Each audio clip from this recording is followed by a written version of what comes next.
So now we will see the term analytics. So whenever we are talking about the structured, unstructured and semi-structured data, in the unstructured data we have seen this term analytics. So now we will see in detail what is analytics. So analytics is discovery and communication. It is discovery and communication of what?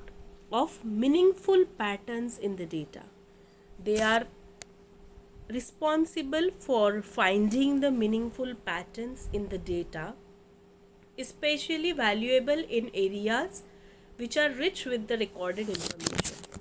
Means we can say that analytics relies on the simultaneous application of statistics, computer programming and operations research. Why? Because the performance can be quantifiable. Actually, analytics often favors the data visualization to communicate insight. Firms many commonly apply the analytics to the business data to describe, to predict, as well as to improve the business performance. Specifically, we can say the areas within analytics includes the predictive analytics, enterprise decision management, retail analytics, store assortment, store keeping unit optimization, marketing optimization, and marketing mix modeling, web analytics, and so many analytic businesses are there. Since analytics can require the extensive computation like big data, the algorithms and softwares used for analytics harness the most current methods in the computer science, statistics, and mathematics. The power to make more effective decision and build more productive system is because of this analytics only. So it is a scientific process of transforming the data into insight for making the better decisions.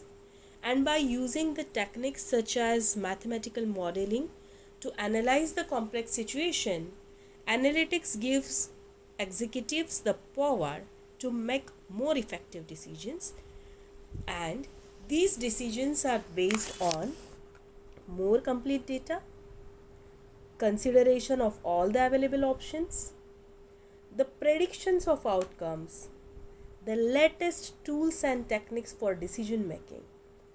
And to achieve these results, analytics professionals drawn upon the various latest analytical technological tools. So, these analytical tools generally have simulation, which gives us the ability to try out the approach and test the ideas for the improvement.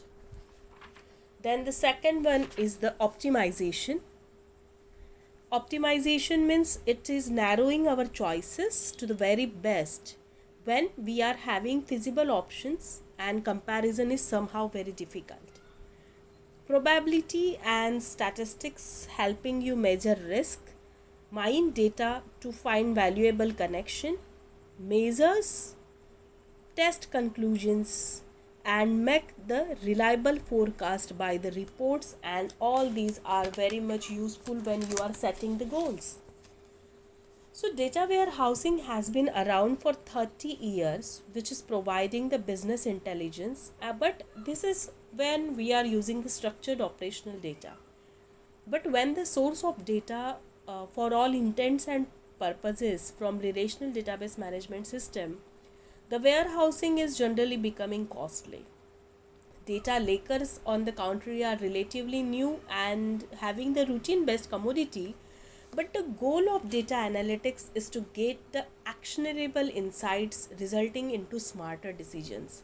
And because of that, analytics is very widely used because that is giving a very good outcome in the business intelligence. So it is critical to design a data warehouse or business intelligence architecture which provides the flexible multifaceted analytical ecosystem. And for that there are three type of data analytics are used or data analysis is there. First one is predictive, which is used for forecasting. The second one is descriptive, which is for business intelligence and data mining. And the third one is perspective, which is for optimization and simulation. So this was all about analytics that we have seen in this section, and the analytics is responsible for converting and finding the meaningful pattern.